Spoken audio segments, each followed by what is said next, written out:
Here is a super simple ponytail cuff hairstyle.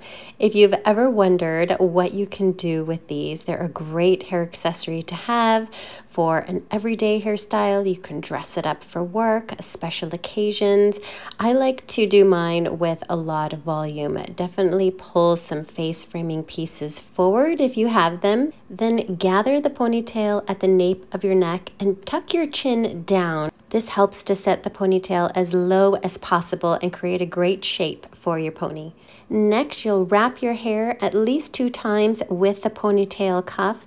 And if this is too loose for your hair, you can also use another hair tie underneath first to really tighten the hair tie as much as you need, and then use the ponytail cuff as a decorative accessory over the top. Here I'm just pulling a couple of hairs at the bottom to again try to get that ponytail holder as low as possible.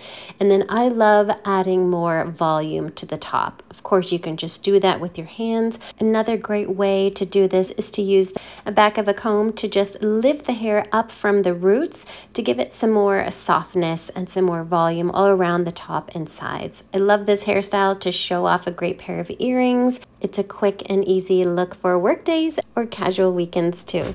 I'll see you next time.